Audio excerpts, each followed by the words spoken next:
Hello everyone, so better evening to all of you. Round one, round two, round থ্রির পর যে কাউন্সিলিংটা প্রত্যেকটা government কলেজে হয় সেটা হচ্ছে ডিসেন্ট্রালাইজড কাউন্সিলিং। ডিসেন্ট্রালাইজড কাউন্সিলিং নিয়ে এত বেশি কমেন্টস এসছে যে ডিসেন্ট্রালাইজড কাউন্সিলিং কীভাবে হয়, প্রসেসটা কী, কেন এখানে কাট অফটা কম যায় বা কী এখানে প্রসেসগুলো, এইগুলো দেখ। ডিসেন্ট্রালাইজড কাউন্সিলিং একটা হয় সেন্ট্রালাইজড কাউন্সিলিং, যেটা WBJEE round one, round two, round three হয়ে গেল।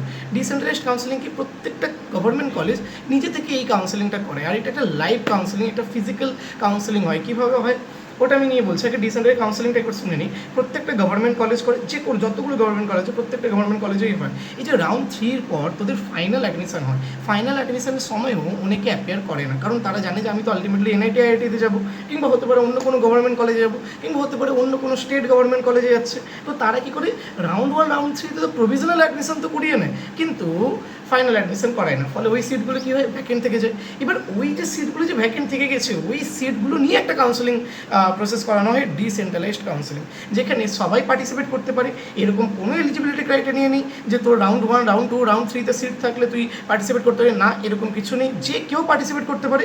আর ডিসেন্ট্রালাইজড কাউন্সিলিংয়ে পার্টিসিপেট করলে তোর যে আগের সিটটা আছে ওটা তুই রাখবি, ওটা নিয়ে কোনো প্রবলেম হবে না, ওটা ক্যান্সেল হবে না, ঠিক আছে। তো এটা হয়ে গেছে ডিসেন্ট্রালাইজড কাউন্সিলিং কী, বা এর হচ্ছে প্রসেস, এর হচ্ছে এলিজিবিলিটি ক্রাইটেরিয়া কী, ঠিক আছে। আর তারপর যদি বলি decentralised counselling, JU, CU, JGEC, KGEC, CGEC, RKMGEC, তারপর আলিপুরদুয়ার সব কলেজে হয়। এবার এগুলোর নোটিফিকেশান কেন এটা হচ্ছে কাট অফটা কম যায়, দেখ আলটিমেটলি ফাইনাল অ্যাডমিশনে যাদের যাওয়ার, তারা যারা সিট ব্লক করেছিল কিন্তু অ্যাডমিশন করবে না আলটিমেটলি এনআইটি আইআইটি বা অন্য কোনো গভর্নমেন্ট কলেজ বা অন্য কোনো স্টেট গভর্নমেন্ট ইঞ্জিনিয়ারিং কলেজ আছে, তারা চলে যাচ্ছে। ফাইনালি কী হচ্ছে, ডিসিতে যতগুলো সিট আছে ওইগুলো কেবলমাত্র যারা মানে সত্যিকারই চায়, যারা কাউন্সিলে পাঠিয়েছে তাদের জন্যই রয়েছে, ঠিক আছে। আর ডিসেন্ট্রালাইজড কাউন্সিলিংয়ে তো নোটিফিকেশান টাইম মানে একটা প্রপার টাইমেই বেরোয়। আমি সব নোটিফিকেশানের ডিটেলস দিয়ে দেবো, আমাদের চ্যানেলের সাথে কানেক্টেড থাকিস কিংবা আমাদের গ্রুপের সাথে কানেক্টেড থাকিস, আমরা সব কিছু এখানে প্রোভাইড করে দেবো, ঠিক আছে। আচ্ছা, কীভাবে প্রোভাইড করবো, যখনই নোটিফিকেশান আসবে তখনই আমরা জানিয়ে দেবো, তোদেরকে রেজিস্ট্রেশন করতে হয়, ঠিক আছে। এবার ওইটা তো হয়ে গেলো নোটিফিকেশান কখন আসে, কেন এত কাট অফটা কম যায়, কারণ সবাই এটা জানতে পারে না। আর এটা লাস্ট কাউন্সিলিং, একদম স্পট কাউন্সিলিং বলতে পারিস, ঠিক আছে। তো এখানে অবভিয়াসলি আর এবছর তো আরও চান্স আছে, যারা round one, round two, round থ্রিতে সিটটা ব্লক করে রাখছে নিটের রেজাল্টের পর, কিংবা হচ্ছে তোর এই যে জোসা কাউন্সিলিং শেষের পর, তারা অনেকেই ফাইনাল অ্যাডমিশনে যাবে না, ফলে ডিসেন্ট্রালাইজড কাউন্সিলিংয়ে অনেক সিট বেঁচে থাকবে, আমার তো তাই মনে হচ্ছে, ঠিক আছে। তো এটাই হতে পারে, ঠিক আছে। আর কাট অফ ডিসেন্ট্রালাইজড কাউন্সিলিং সব থেকে বেশি লো যায়, ঠিক আছে। 2024-25 যদি তোরা দেখিস ডিসেন্ট্রালাইজড কাউন্সিলিং কিন্তু কাট অফ কিন্তু খুব একটা বেশি লো যায়নি, কারণ কি ওইখানে অলরেডি রাউন্ড টু বা রাউন্ড থ্রিতেই কাট অফ অনেক লো চলে গিয়েছিলো, ফলে আর যায়নি। কিন্তু এখানে অলরেডি কাট অফ অনেক হাই আছে, তো ডিসেন্ট্রালাইজড কাউন্সিলিংয়ে কাট অফটা নর্মালাইজ হওয়ার অনেক বেশি চান্স আছে। আর সবাই পার্টিসিপেট করবি, কারণ কোনো রকম রিস্ক নেই। পার্টিসিপেট করলে তোর আগের সিটটা কোনো রকম ক্যান্সেল হচ্ছে না, আগের সিটটা থাকছে, ঠিক আছে। এবার এই প্রসেসটা বলি, ঠিক আছে। ডিসেন্ট্রালাইজড কাউন্সিলিংয়ের প্রসেসটা কি, যে প্রথমে একটা কলেজ প্রথমে নোটিশ বের করবে যে ডিসেন্ট্রালাইজড কাউন্সিলিং হবে, এই তারিখে রেজিস্ট্রেশন করতে হবে। তো প্রথমে তোকে রেজিস্ট্রেশন করতে হয়, 500 টাকা রেজিস্ট্রেশন ফিস লাগে, তো রেজিস্ট্রেশন করতে হয়। তারপরে ধরে নে কোনো একটা গভর্নমেন্ট কলেজ, আমি যাদবপুরের ব্যাপারেই বলছি, যাদবপুর ধরে নে রেজিস্ট্রেশন করার পর সমস্ত ক্যান্ডিডেটসের ডেটা পেল, তারপরে তারা একটা এলিজিবল ক্যান্ডিডেটসের লিস্ট পাবলিশ করে, যেখানে লেখা থাকে এই র্যাঙ্কগুলো পার্টিসিপেট করছে, একদম পুরো এই র্যাঙ্কগুলো পার্টিসিপেট করছে। তারপরে তারা ডিসেন্ট্রালাইজড কাউন্সিলিংয়ে যে সিট ভ্যাকেন্সি আছে বা সিট ম্যাট্রিক্স আছে ওইটা বের করে, যে কতগুলো সিটস খালি আছে ওইগুলো সব বের করে দেয়। তারপরে শুরু হয় আসল খেলা, যে তারপরে হচ্ছে প্রত্যেককে ডেট দেয়, র্যাঙ্ক ওয়াইজই ডাকে, 1 থেকে 2000 মধ্যে আজকে ডাকলো, 2000 থেকে 5000 মধ্যে আজকে ডাকলো, 5000 থেকে 10,000 মধ্যে অন্য কোনো দিন ডাকলো, এরকমভাবে। আর এটা রোল র্যাঙ্ক ওয়াইজ ওদেরকে ডাকা হবে, ঠিক আছে। 1000 থেকে 2000 মধ্যে ধর কি আজকে ডাকলো, তা প্রথমে ধরে নিয়ে 4 নম্বর র্যাঙ্ক আছে, তো 4 নম্বর র্যাঙ্কে আগে ডাকলো, তারপরে 5 আছে, তারপরে 100 আছে, তারপরে 200 আছে, এরকমভাবে র্যাঙ্ক ওয়াইজ ডাকবি।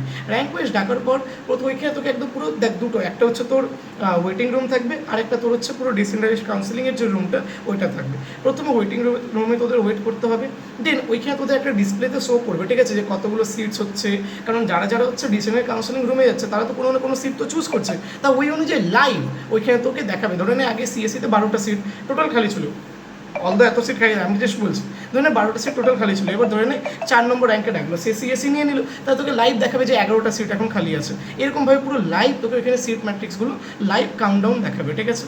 মানে কাউন্টিংগুলো দেখাবে। তারপরে একজন গেল এরকমভাবে র্যাঙ্ক ওয়াইজ তোকে ডাকবে। তারপরে ডাকার পর ওইখানে তোকে চুজ করতে হবে।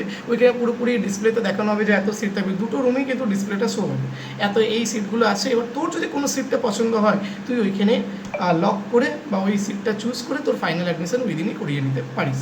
এটা হয়ে গেছে ডিসেন্ট্রালাইজড কাউন্সেলিংয়ের প্রসেস। আর ডিসেন্ট্রালাইজড কাউন্সেলিং এরকমভাবেই কন্ডাক্ট করানো হয়, ঠিক আছে। এবার কাট অফ কেন লো যায় ওইগুলো নিয়েও ডিসকাস করে দিয়েছে, ঠিক আছে। আর ডিসেন্ট্রালাইজড কাউন্সেলিংয়ে ওই দিনই ফাইনাল অ্যাডমিশন হয়ে যায় তোদের, ঠিক আছে।